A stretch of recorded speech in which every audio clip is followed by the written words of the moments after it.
Hey everybody, this is Moody, and I'm happy to see you all today, and behind me is a tree. Not just any tree though. Anyone who studied any kind of Norse mythology knows that there's a very significant tree, and its name is Yggdrasil. But this isn't really a story about Yggdrasil, because that's been here since the beginning of time. What we're going to be discussing today is the Norse creation myth, how everything in Midgard came to be, as well as the creation of humankind and the Jotunkind. After that, we're going to discuss how those myths relate to the myths we know today, such as the account in Genesis or even the theory of evolution. So here we go!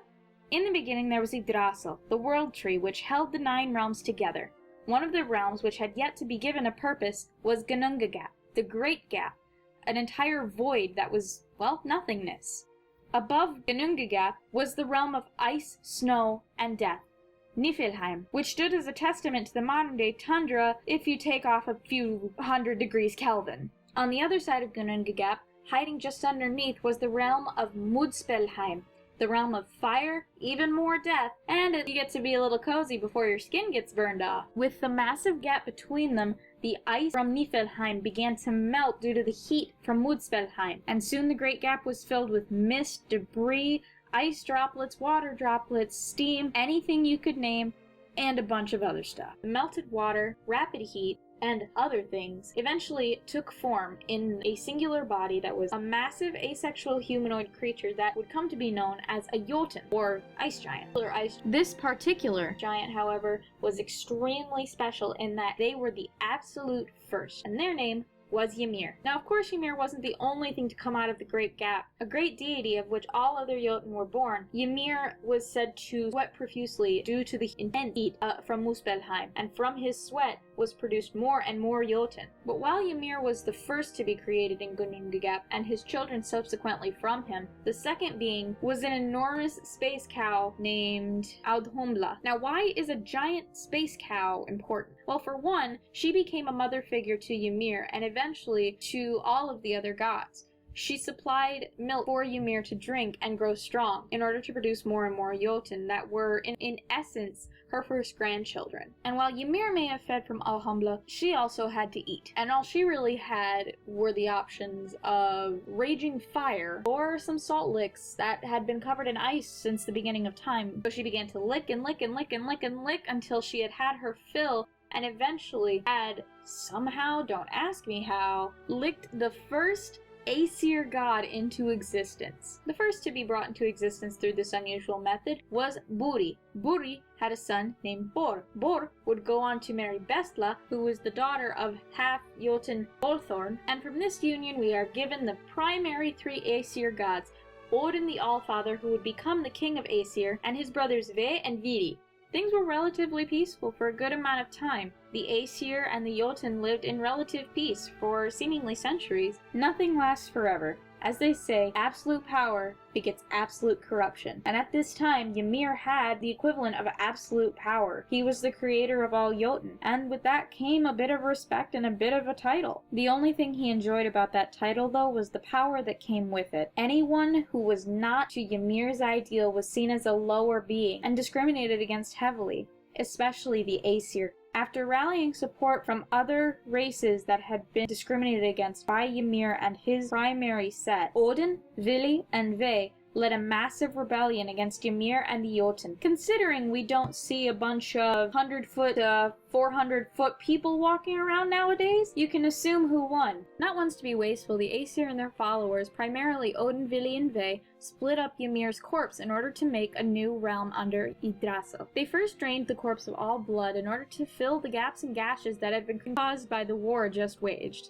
They then ground up his skin and muscles in order to make soil, clay, and other such building materials that would once more make the land fertile enough to farm upon. All of his hair was then plucked from every pore of his body in order to create the vegetation, grasses, and other such plant life across this new realm. All of Ymir's brains, or rather what was left of them, were scooped up out of his skull and thrown into the sky in order to make clouds. Gives new meaning to the word airhead. The last remaining parts of Ymir's body, his bones and his nails, were considered hard enough to be a suitable substance for mountains and stones, and so that's what they were placed as. Odin then entrusted the last remaining part of Ymir's body, his skull, to 4 dwarves and placed them at the cardinal directions of the earth. We are currently, as far as this myth is concerned, living under a giant skull, because that's the sky. Comparison comes into play. In the epic poems that describe the Norse creation, the order in which everything comes into play via Ymir's severed and repurposed body mimic those that we see in Genesis and in the evolutionary theory. Now, of course, there are differences. In Genesis and the Christian religion, we see that first comes light, first comes existence itself. But we also see a likeness in that before anything else was created, there was a darkness, a void, a gap. In the evolutionary theory, we believe that the Big Bang started it all. From nothing comes something. It's a consistent throughout almost every creation myth. After the void and darkness, we fill with water. Again, something that is consistent through all 3. We get the blood from Ymir that fills the oceans and rivers. We have God filling what would be our oceans. And again, in evolutionary theory, the first thing to take form after everything had settled into a singular place were the oceans. I'm sure all of you are very smart people and don't need me to tell you that this pattern continues throughout the entire record. But the question must come to mind, how did these people who spread these stories both in Christianity in our Bible and even before then in the Viking cultures know the exact order in which our earth may have been formed? It's a great mystery which may never be solved, but a fun one to discuss nonetheless. The earth, or whatever you want to call it, created, the task was set to filling it. The first people to be created were Ask and Embla. They had been formed from 2 separate trees. Ask first, the female, had been formed from an ash tree. Although Embla, the male, we don't really know what Embla meant at the time, so we don't know the tree he was made from. Weren't exactly the smartest things despite their gifts, so the gods decided to put a fence up around this world and give it its own name. Midgard, meaning middle realm. But just as things were easy and plush for the people of Midgard, those who had supported Ymir in the Great War, who had been outcast and murdered, weren't exactly living a happy life. Though nearly every single Jotun who had been born of Ymir was killed violently, some survived, namely, a man and his wife. Before the fighting had gotten to a point where it was obvious who would win or lose, a Jotun man and his wife built a box that would be sure to contain them and keep them safe while the fighting continued outside. When the war ended and Ymir's body was separated into this and that and everything that created Midgard, the torrents of water that were Ymir's blood and our oceans washed the box and the family inside away from its stronghold, so far away that it landed in a realm of its own, a realm that was covered in jagged mountains, harsh seas, and overall unhospitable conditions that would later come to be known as Jotunheim, the realm of the giant. It was in Jotunheim that the Jotun race began again, starting with the couple that had saved themselves via riding in a giant wooden box. The Jotun man's name was Bergamir, although we don't know his wife's name.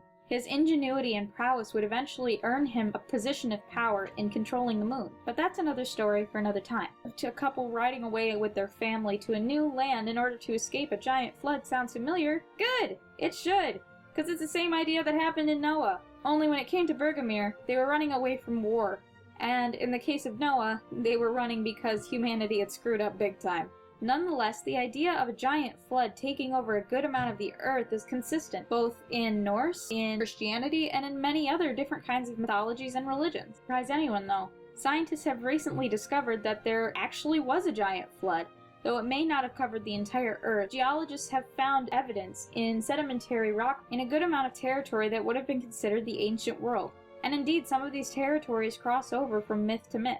As is described in Genesis and in the Norse myths of Jotunheim, we have a mountainous terrain with inhospitable conditions that later would come to be very grassy and very fertile, able to support land and people and livestock and just about anything else you can imagine, though it would be nothing compared to areas that they had once been on. We can easily draw comparisons between myths and religions of different areas and different traditions. However, it's taking these comparisons and connections in our own minds and finding the truth that we accept that makes these stories so important to our cultures and the ultimate truth. And the best way to do that is to talk it out with other people and compare their views. So let me know your views, comment down below, subscribe if you like it, and hopefully I'll get another video out before the end of the year. Probably not, but I'll try. And on that note, this was Mythos, and this is a moot point.